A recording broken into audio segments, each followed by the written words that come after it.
नमस्कार, किसान समाचार में आप सभी दर्शकों का स्वागत है। मैं हूं साइमा खान। सबसे पहले नजर हेडलाइंस पर। केंद्रीय कृषि एवं किसान कल्याण मंत्री शिवराज सिंह चौहान ने अभिनव संवाद कार्यक्रम के तहत देश भर के सभी 731 कृषि विज्ञान केंद्रों से किया वर्चुअल संवाद। सभी केवीके के चल रहे प्रयासों, उनकी भूमिका और भावी कार्यक्रमों के कार्यान्वयन को लेकर हुई व्यापक चर्चा। केंद्रीय मंत्री शिवराज सिंह चौहान के साथ हुई मीटिंग में नेफेड के अधिकारियों ने चावल और गेहूं के बफर स्टॉक की दी जानकारी। तो वहीं राष्ट्रीय बागवानी बोर्ड ने बताया कि इस बार बागवानी के क्षेत्रफल में हुई बढ़ोतरी। किसानों को मोटे अनाज उपयोग करने की दी सलाह। उपार्जित अनाज के समय पर परिवहन और भुगतान के अधिकारियों को दिए निर्देश। और अब समाचार विस्तार से। केंद्रीय कृषि एवं किसान कल्याण और ग्रामीण विकास मंत्री शिवराज सिंह चौहान ने नई दिल्ली में देश भर के सभी 731 कृषि विज्ञान केंद्रों केवीके से वर्चुअली संवाद किया। केंद्रीय मंत्री श्री शिवराज सिंह चौहान की पहल पर आयोजित इस अभिनव संवाद कार्यक्रम में सभी केवीके के चल रहे प्रयासों, उनकी भूमिका और भावी कार्यक्रमों के कार्यान्वयन को लेकर व्यापक चर्चा हुई। इस दौरान केंद्रीय मंत्री शिवराज सिंह चौहान ने सभी केवीके से किसान उन्मुख प्रयासों में तेजी लाने की बात कही और साथ ही कहा कि खेती किसानी की उन्नति में केवीके सशक्त माध्यम के रूप में भूमिका निभाए। शिवराज सिंह चौहान ने कहा कि केवीके कृषि में क्रांतिकारी परिवर्तन ला सकते हैं। तो वहीं शिवराज सिंह ने कहा कि खरीफ की बुआई से पहले सभी केवीके और ICAR राज्य सरकारों के साथ मिलकर किसान जागरूकता अभियान चलाएं। शिवराज सिंह चौहान ने प्राकृतिक खेती, जल संरक्षण और किसानों के हितों के मद्देनजर उत्पादकता बढ़ाने पर भी जोर दिया। केंद्रीय कृषि एवं किसान कल्याण और ग्रामीण विकास मंत्री शिवराज सिंह चौहान ने नई दिल्ली में नेफेड के अधिकारियों के साथ मीटिंग की। नेफेड के अधिकारियों ने केंद्रीय मंत्री शिवराज सिंह चौहान को चावल और गेहूं के बफर स्टॉक की जानकारी भी दी। गेहूं का वास्तविक स्टॉक 74.60 LMT के बफर मानक के मुकाबले 117.94 LMT था। चावल का वास्तविक स्टॉक 135.80 LMT के बफर मानक के मुकाबले 382.09 LMT था। चावल और गेहूं का वास्तविक स्टॉक 210.40 LMT के बफर मानक के मुकाबले 500.03 LMT था। केंद्रीय मंत्री ने गेहूं के बफर स्टॉक में वृद्धि पर खुशी जताई। चौहान ने नेफेड के कार्यों को समझते हुए अधिकारियों को निर्देश दिए कि ऐसे प्रयास किए जाएं जिससे उपभोक्ताओं को चीजें सस्ती मिलें और किसानों को भी ज्यादा दाम मिल सकें। राष्ट्रीय बागवानी बोर्ड के अधिकारियों ने बैठक में बताया कि बागवानी में भी क्षेत्रफल बढ़ा है और उपज भी अच्छी आ रही है। टमाटर की फसल अच्छी होने से दाम कम हुए हैं। अधिकारियों ने केंद्रीय मंत्री चौहान को बताया कि पूरे देश में पिछले वर्ष की इसी अवधि की तुलना में जलाशयों की कुल संग्रहण स्थिति बेहतर है और इस अवधि के दौरान सामान्य संग्रहण से भी बेहतर है।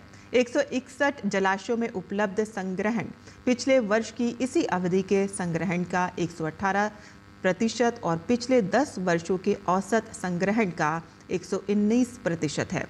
आगामी खरीफ सीजन 2025 के लिए उर्वरकों की आवश्यकता पर राज्यों के साथ समन्वय किया जा रहा है। केंद्रीय मंत्री शिवराज सिंह चौहान ने अधिकारियों से किसानों को खाद, बीज आदि की पर्याप्त उपलब्धता सुनिश्चित करने के लिए भी कहा है।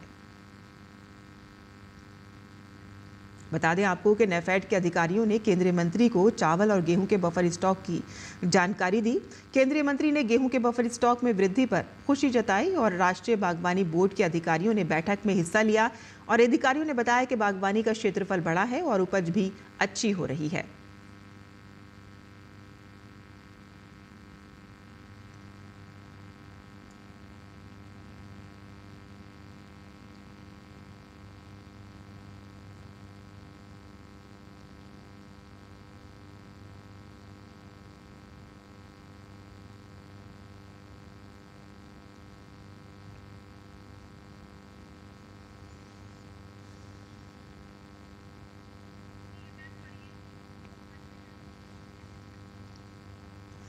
केंद्रीय मत्स्य पालन, पशुपालन, डेयरी और पंचायती राज मंत्री राजीव रंजन सिंह उर्फ लल्लन सिंह की अध्यक्षता में 28 अप्रैल को मुंबई में तटीय राज्य मत्स्य पालन बैठक 2025 का आयोजन किया गया।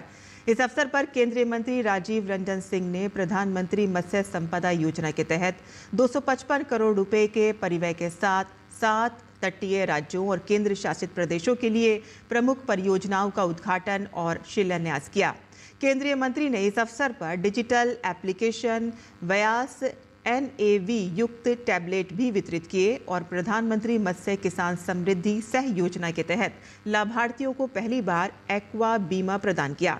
5वीं समुद्री जनगणना अभियान की शुरुआत हुई और इसमें पर्यवेक्षकों का प्रशिक्षण, गांववार डेटा, गणनाकर्ताओं की भर्ती और प्रशिक्षण शामिल है और इसके पूरे होने के बाद 3 महीने तक चलने वाली वास्तविक गणना गतिविधि होगी और ये अभियान दिसंबर 2025 तक पूरा हो जाएगा।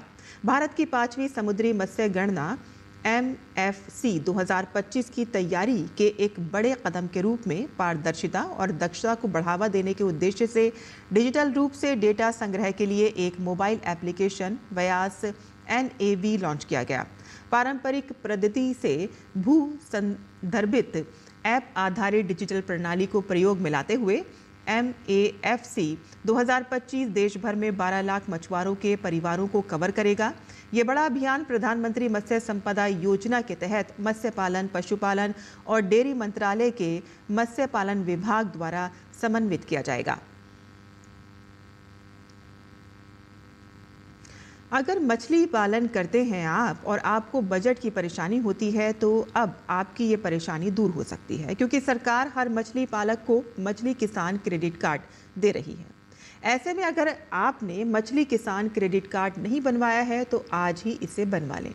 इस कार्ड से आपको फ़ायदा ही फ़ायदा मिलेगा। इस सिलसिले में मछली उत्पादन से जुड़े माहिरीन का कहना है कि अगर मत्स्य पालन करने वाले किसानों ने मछली किसान क्रेडिट कार्ड नहीं बनवाया है तो इसे ज़रूर बनवा लें। इस कार्ड के माध्यम से किसानों को 3 लाख तक का कर्ज आसानी से 4% के ब्याज पर मिल जाएगा, जिससे वह अपने बजट की समस्या को दूर कर सकता है। अगर आप किसान क्रेडिट कार्ड बनवा लेते हैं तो आपको मछली के बच्चे, चारा और दवाई जैसी ज़रूरतों को आसानी से किसान क्रेडिट कार्ड से पूरा कर सकते हैं। ऐसे में अगर मछली किसान क्रेडिट कार्ड बनवाना चाहते हैं तो संबंधित विभाग में अपना फॉर्म भर सकते हैं। यहाँ आपको गारंटी की ज़रूरत नहीं पड़ेगी। मछली विभाग सारे कागज़ तैयार करके बैंक में भेज देगा, जिससे आपका आसानी से क्रेडिट कार्ड बन जाएगा। गौरतलब है कि मछली किसान क्रेडिट कार्ड उन लोगों का बनेगा जो तालाब बनाकर मछली पालन कर रहे हैं और साथ ही ये उन्हें भी मिल सकता है जो मछली पालन कर बाजार में बेचते हैं और जो मछली के बच्चों को तैयार करते हैं। ऐसे में अगर आप इस काम से जुड़े हैं तो आसानी से ये कार्ड आपका बन जाएगा। मध्य प्रदेश के खाद्य नागरिक आपूर्ति एवं उपभोक्ता संरक्षण मंत्री गोविंद सिंह राजपूत ने सागर जिले में 2 दिवसीय जिला स्तरीय मिलेट्स फूड फेस्टिवल सह कृषि मेले का शुभारंभ किया। इस अवसर पर उन्होंने किसानों को मोटे अनाज उपयोग करने की सलाह दी और कहा कि सागर जिले में रबी सीजन की फसलों का उपार्जन तेजी से किया जा रहा है। प्रदेश मंत्री ने कहा कि अधिकारी उपार्जित अनाज का समय पर परिवहन करना सुनिश्चित करें। खाद्य मंत्री राजपूत सिंह ने कहा है कि किसान भाइयों को समय पर भुगतान हो एवं उपार्जन का समय पर परिवहन हो और इसके लिए कलेक्टर को निर्देशित किया गया है। उन्होंने बताया कि मध्य प्रदेश में अभी तक 118 करोड़ रुपए की राशि किसान भाइयों को उपार्जन के रूप में भुगतान की जा चुकी है। शेष राशि का भुगतान लगातार किया जा रहा है। उन्होंने मोटे अनाज पर जोर देते हुए कहा कि हमारे पूर्वज पहले मोटे अनाज खाकर स्वस्थ रहते थे और दीर्घ आयु हुआ करती थी। हम सभी को मोटे अनाज खाना शुरू करना चाहिए। उन्होंने कहा कि देश के प्रधानमंत्री नरेंद्र मोदी ने 2023 में मिलेट्स वर्ष की शुरुआत की थी। आधुनिक खेती पर बल देते हुए उन्होंने कहा कि किसान भाई हमारे अन्नदाता हैं और इन अन्नदाताओं को समृद्ध बनाने के लिए मध्य प्रदेश की सरकार लगातार कार्य कर रही है। मंत्री राजपूत ने कहा कि नरवाई जलाने से जहां जनहानि होती है तो वहीं कृषि भूमि की उर्वरता क्षमता भी खत्म होती है। सरकार के द्वारा नए यंत्र जिसमें सुपर सीडर, हैप्पी सीडर जो कि नरवाई की भूसा बनाने का कार्य करती है, उसका उपयोग करें जिससे कि हमें नरवाई को जलाने की आवश्यकता ना पड़े। बढ़ती बीमारियों के इस दौर में लोग अपनी सेहत के प्रति जागरूक होते जा रहे हैं। लोग खान पान पर अधिक ध्यान देने लगे हैं और ऑर्गेनिक चीज़ों का सेवन शुरू कर दिया है। हल्दी एक पुरानी वैरायटी सुगंधा है जिसका रंग तेज होता है। अब किसान ऑर्गेनिक हल्दी को तैयार करते हैं। किसानों ने पूरी तरह से फर्टिलाइज़र, NPK, DPA और यूरिया का इस्तेमाल करना बंद कर दिया है। इस सिलसिले में किसानों का कहना है कि रासायनिक खादों के स्थान पर हम वर्मी कंपोस्ट का प्रयोग करते हैं और इसके साथ ही जीवामृत भी बनाते हैं। हल्दी की खेती में किसान गाय के गोबर का विशेष प्रयोग करते हैं। हल्दी में आसानी से कोई बीमारी नहीं लगती है और इसकी वजह से हल्दी केमिकल फ्री रहती है।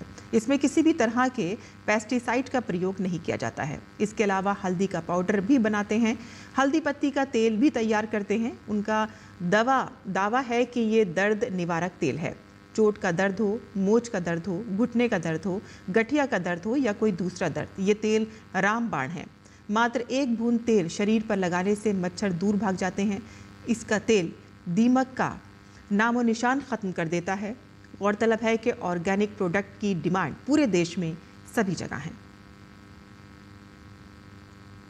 बलरामपुर जिले के रामानुजगंज में सोमवार को मां कुंदरगढ़ी कोल्ड स्टोरेज एवं विशाल किसान सम्मेलन का आयोजन किया गया। छत्तीसगढ़ के कैबिनेट मंत्री नेताम बतौर मुख्य अतिथि शामिल हुए। इस दौरान मंत्री नेताम ने नगर के किसानों को जैविक खेती के लिए सामग्री वितरण कर लोगों को जैविक खेती करने की अपील की। मंत्री रामविचार नेताम ने सभी को संबोधित करते हुए कहा कि कोल्ड स्टोरेज का निर्माण क्षेत्र के किसानों के लिए वरदान है। प्रधानमंत्री नरेंद्र मोदी के नेतृत्व में कृषि को प्राथमिकता दी जा रही है। कोल्ड स्टोरेज के लिए विशेष छूट दी जाती है ताकि किसानों को उनके उत्पादों का उचित मूल्य मिले। उन्होंने कहा कि केंद्र और राज्य सरकार किसानों को समृद्धि के लिए निरंतर प्रयासरत है। इस दौरान मंत्री नेताम NH की जर्जर स्थिति के बारे में बताया कि राष्ट्रीय राजमार्ग 343 के लिए राशि स्वीकृत हो चुकी है और अधिकारियों, ठेकेदारों से निर्माण कार्य जल्द शुरू करने की चर्चा चल रही है। तो वहीं नेताम ने किसानों से जैविक खेती अपनाने की अपील की। उन्होंने कहा कि रासायनिक उर्वरकों का अत्यधिक उपयोग खतरनाक है। सरकार जैविक खेती को बढ़ावा देने के लिए लगातार प्रयास कर रही है। उत्तर प्रदेश सरकार द्वारा फसल उत्पादन की लागत कम करने के साथ ही फसलों का उत्पादन बढ़ाने के लिए कई प्रयास किए जा रहे हैं ताकि किसानों की आमदनी बढ़ाई जा सके। और इसी कड़ी में चीनी उद्योग की प्रमुख सचिव वीणा कुमारी मीणा की अध्यक्षता में इफ्को एवं गन्ना विकास विभाग के संयुक्त तत्वाधान में प्रदेश के गन्ना किसानों के हित में गन्ने की अच्छी पैदावार, कम लागत एवं बचत किए जाने के उद्देश्य से शीमू, काशीमा एवं शीरा सगी की पूर्व की दरों में संशोधन किया गया है। गन्ना विभाग द्वारा किए गए इस संशोधन से किसानों को कम दामों पर ये कीटनाशक उपलब्ध कराए जाएंगे।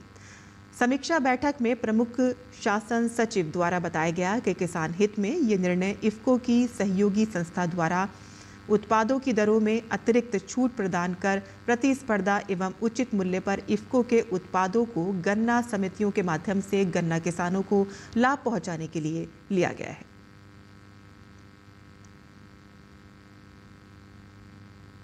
और किसानों को ऊर्जा क्षेत्र में आत्मनिर्भर बनाने के लिए सरकार द्वारा किसानों को विभिन्न योजनाओं के तहत सोलर पंप उपलब्ध कराए जा रहे हैं। और इसी कड़ी में मध्य प्रदेश के मुख्यमंत्री डॉक्टर मोहन यादव ने किसानों से सौर पंप संचालन के लिए कुसुम सी योजना का अधिक से अधिक लाभ लेने का आह्वान किया है। मुख्यमंत्री ने कहा कि वर्तमान में बिजली के बिना खेती संभव नहीं है। राज्य सरकार कृषकों को बिजली में आत्मनिर्भर करने जा रही है। किसान अपनी बिजली स्वयं बनाएं। इस उद्देश्य से कुसुम सी योजना का व्यापक क्रियान्वयन सुनिश्चित किया जाएगा। किसानों को बिजली सब्सिडी के माध्यम से सहायता उपलब्ध कराई जा रही है। ये एक तरह से किसानों के जीवन में सरकार की ओर से एक बड़ी मदद होती है। मुख्यमंत्री ने कहा कि कृषि पंपों को सौर ऊर्जा से संचालन करने के लिए सौर पंप स्थापित करने में किसानों को सहायता उपलब्ध कराई जा रही है। सौर पंप की कीमत की 10% राशि से बुकिंग के लिए पंजीयन खोला गया है।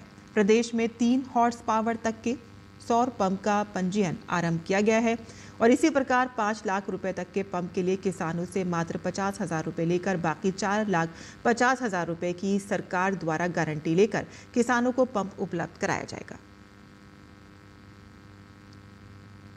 और देश के कई हिस्सों में भीषण गर्मी और लू का कहर जारी है। मौसम विभाग ने राजधानी दिल्ली में अगले कुछ दिनों में गर्मी से राहत मिलने की संभावना जताई है। दिल्ली में आज बारिश का पूर्वानुमान व्यक्त किया गया है और साथ ही उत्तर प्रदेश में भी आंधी चलने की संभावना है। तो वहीं मौसम विभाग ने आज नागालैंड, मणिपुर, मिजोरम, त्रिपुरा, असम, उड़ीसा और मेघालय में तेज बारिश की संभावना जताई है। दूसरी ओर राजस्थान में गर्मी का प्रकोप लगातार बढ़ता जा रहा है। मौसम विभाग के अनुसार फिलहाल राजस्थान में गर्मी से राहत के आसार कम ही हैं और ये दौर कुछ और दिन जारी रह सकता है। और आइए अब जान लेते हैं देश भर की मंडियों का भाव।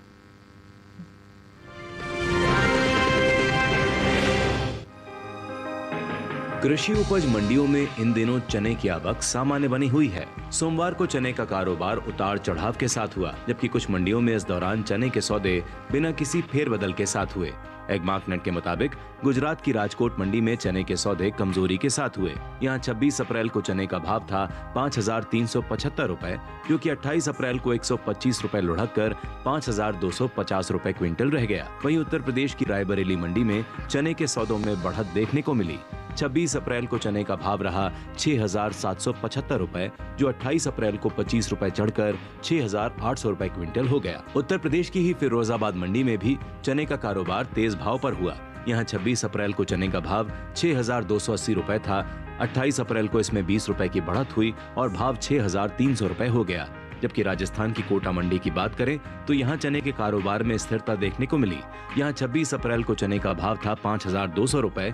28 अप्रैल को इसमें कोई बदलाव नहीं आया और भाव 5,200 रुपए क्विंटल पर ही बना रहा।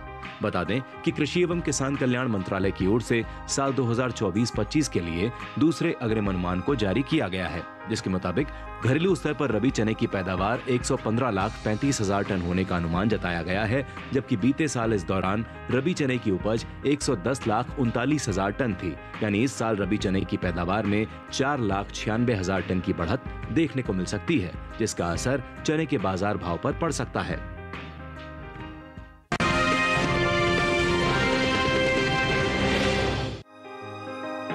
मंडियों में इन दिनों सेब की आवक सामान्य है। सोमवार को श्री गंगानगर, गुरदासपुर और बदायूं मंडी में सेब के भाव में बढ़त देखने को मिली। वहीं गुरुग्राम मंडी में इसके सौदे नरमी के साथ हुए। हाजिर भाव की बात करें तो एगमार्कनेट के मुताबिक गुजरात की श्री गंगानगर मंडी में इस दौरान सेब के भाव में बढ़त दर्ज की गई।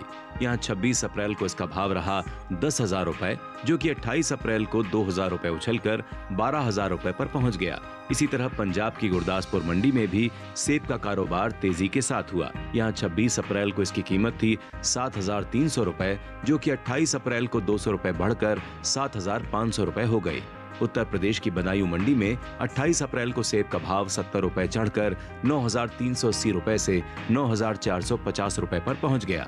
वहीं बात सेब की पैदावार की करें तो इस साल घरेलू स्तर पर देश में सेब की पैदावार में बढ़त देखने को मिल सकती है। कृषि मंत्रालय की ओर से बागबानी फसलों के लिए तीसरे अग्रिम अनुमान के ताजा आंकड़ों को जारी किया गया है, जिसके मुताबिक साल 2023-24 के दौरान घरेलू स्तर पर सेब की उपज 26,99,000 मीट्रिक टन होने का अनुमान जताया गया है, जबकि बीते साल इस दौरान सेब की पैदावार 26,75,000 मीट्रिक टन रही थी।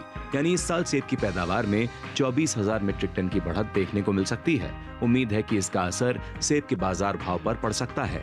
सेब के निर्यात पर नजर डालें तो एपीडा की ओर से हाल ही में जारी ताजा आंकड़ों के मुताबिक सेब के निर्यात में कमी आई है। वित्त वर्ष 2023-24 के दौरान देश से होने वाले सेब का निर्यात 21,852 मीट्रिक टन का हुआ है, जबकि बीते साल इस दौरान सेब का निर्यात 52,875 मीट्रिक टन का हुआ था। यानी साल 2023-24 के दौरान सेब के निर्यात में 31,023 मीट्रिक टन की कमी देखने को मिली है। बता दें कि भारत ने सबसे ज्यादा सेब का निर्यात नेपाल, बांग्लादेश, भूटान, कतर और मालदीव और ग्रीस के अलावा दूसरे और कई देशों को किया है।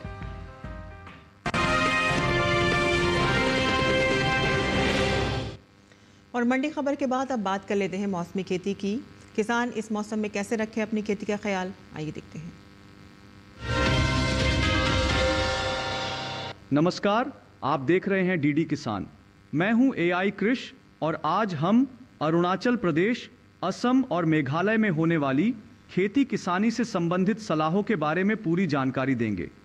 अरुणाचल प्रदेश, असम और मेघालय में तेज बारिश की संभावना को देखते हुए उचित जल निकासी की व्यवस्था करें। धान के खेतों में मिट्टी के कटाव को रोकने के लिए ढलान के साथ जल निकासी की व्यवस्था करना सही रहेगा। बरसात के मौसम में मिट्टी की ऊपरी सतह को सूखी घास से ढक दें ताकि उपजाऊ मिट्टी और नए बोए गए बीजों को बहाव से बचाया जा सके। जल प्रवाह को कम करने या मिट्टी की संरचना को स्थिर बनाए रखने के लिए छोटे आकार के बांध या मेड़ बनाएं। उन इलाकों में फिर से बुवाई की तैयारी करें जहां अधिक बहाव के कारण बीज या पौधे विस्थापित या क्षतिग्रस्त हो गए हों। असम और मेघालय में सब्जियों के पौधों को सहारा देने का काम करें। बागानों में फलों के पौधों को सहारा देने की ज़रूरत है। हल्दी और अदरक की फसल को भारी बारिश में होने वाले नुकसान से बचाने के लिए सूखी घास, पत्तियों, पुआल या अन्य उपलब्ध सामग्री से मल्चिंग करें। असम में तैयार सब्जियों और फलों की तुड़ाई समय पर कर लें। यहाँ के किसान जितना जल्दी हो सके तैयार फसलों की कटाई करें और उनको सुरक्षित स्थान पर रखें। बारिश की संभावना को देखते हुए असम के किसानों को सलाह है कि वो खड़ी फसलों में कुछ समय के लिए सिंचाई का काम रोक दें। फिलहाल के लिए उर्वरक और कीटनाशक छिड़काव का काम भी ना करें। मेघालय में मिर्च, बैंगन और अदरक के खेतों में पर्याप्त जल निकासी की व्यवस्था सुनिश्चित करें। मेघालय के किसान अगले 5 दिनों के लिए अदरक, मिर्च और बैंगन की रोपाई का काम रोक दें। इसी तरह कृषि और किसानों से जुड़ी हर महत्वपूर्ण जानकारी के लिए हमारे साथ जुड़े रहिए और देखते रहिए डीडी किसान। धन्यवाद।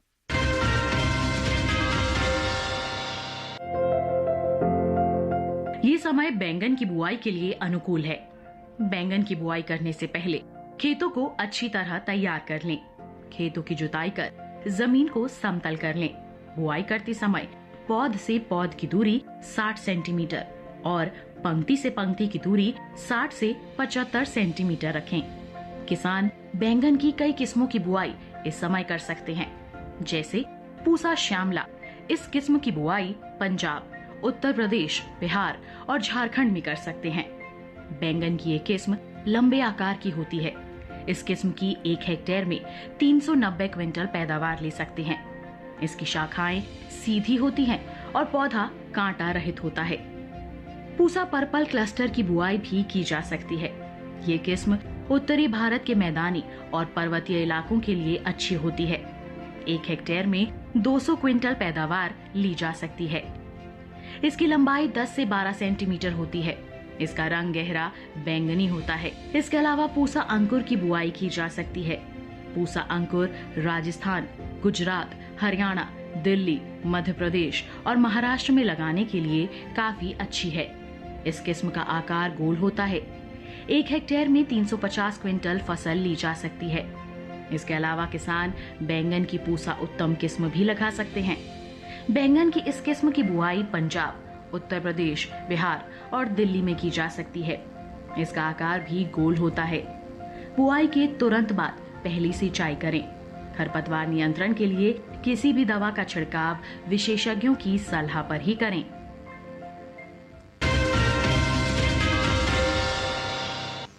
और खेती किसानी के साथ साथ आइए नजर डाल लेते हैं कुछ और महत्वपूर्ण खबरों पर। खास खबर में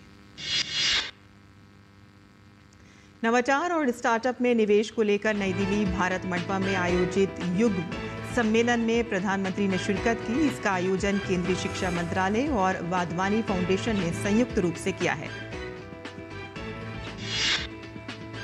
कार्यक्रम को संबोधित करते हुए पीएम मोदी ने कहा कि टैलेंट, टेम्परामेंट और टेक्नोलॉजी की ट्रिनिटी ही भारत के भविष्य को ट्रांसफॉर्म करेगी और इसके लिए हम भारत के बच्चों को बचपन में ही जरूरी एक्सपोजर दे रहे हैं। केंद्रीय मंत्री जितेंद्र सिंह ने प्रधानमंत्री नरेंद्र मोदी का आभार व्यक्त करते हुए कहा कि उनके नेतृत्व में भारत के प्रौद्योगिकी, विज्ञान और अन्य क्षेत्रों में निरंतर प्रगति हो रही है। जम्मू कश्मीर सरकार ने सुरक्षा कारणों से कश्मीर में पर्यटकों के लिए 87 में से 48 पर्यटन स्थल बंद कर दिए हैं। बंद किए गए पर्यटन स्थल दूरदराज के इलाकों में हैं। भारत ने संयुक्त राष्ट्र में पाकिस्तान को एक बार फिर से लताड़ लगाई है। संयुक्त राष्ट्र में भारत की उप स्थायी प्रतिनिधि योजना पटेल ने कहा कि पाकिस्तान वैश्विक आतंकवाद को बढ़ावा देता है और अंतर्राष्ट्रीय मंचों का दुरुपयोग करता है। लोकसभा में नेता प्रतिपक्ष और कांग्रेस सांसद राहुल गांधी ने प्रधानमंत्री नरेंद्र मोदी को पत्र लिखकर अनुरोध किया है कि संसद के दोनों सदनों का विशेष सत्र जल्द से जल्द बुलाया जाए। पत्र में कहा गया है कि इस महत्वपूर्ण समय में भारत को ये दिखाना चाहिए कि हम आतंकवाद के खिलाफ हमेशा एकजुट हैं। भारत ने कहा कि पाकिस्तान के रक्षा मंत्री ने आतंकवादियों को प्रशिक्षण देने और उन्हें धन मुहैया कराने की बात स्वीकार की है। अहमदाबाद प्रशासन ने चंदोला डील क्षेत्र में अवैध अतिक्रमण के खिलाफ अभियान चलाया। पुलिस की उपस्थिति में अवैध अतिक्रमण हटाए जा रहे हैं। सुप्रीम कोर्ट ने साफ किया है कि वह वक्फ संशोधन अधिनियम 2025 की वैधता को चुनौती देने वाली नई याचिकाओं को स्वीकार नहीं करेगा। कोर्ट ने कहा कि याचिकाकर्ता पहले से सूचीबद्ध मामलों में ही आवेदन लगाकर अपनी बात रखने के लिए IA दाखिल करें। 1990 के हिरासत में मौत के मामले में उम्र कैद की सजा को निलंबित रखने और जमानत की मांग वाली पूर्व IPS अधिकारी संजीव भट्ट की याचिका सुप्रीम कोर्ट ने खारिज कर दी है। किसान समाचार में आज के लिए बस इतना ही। अनुमति दें। नमस्कार।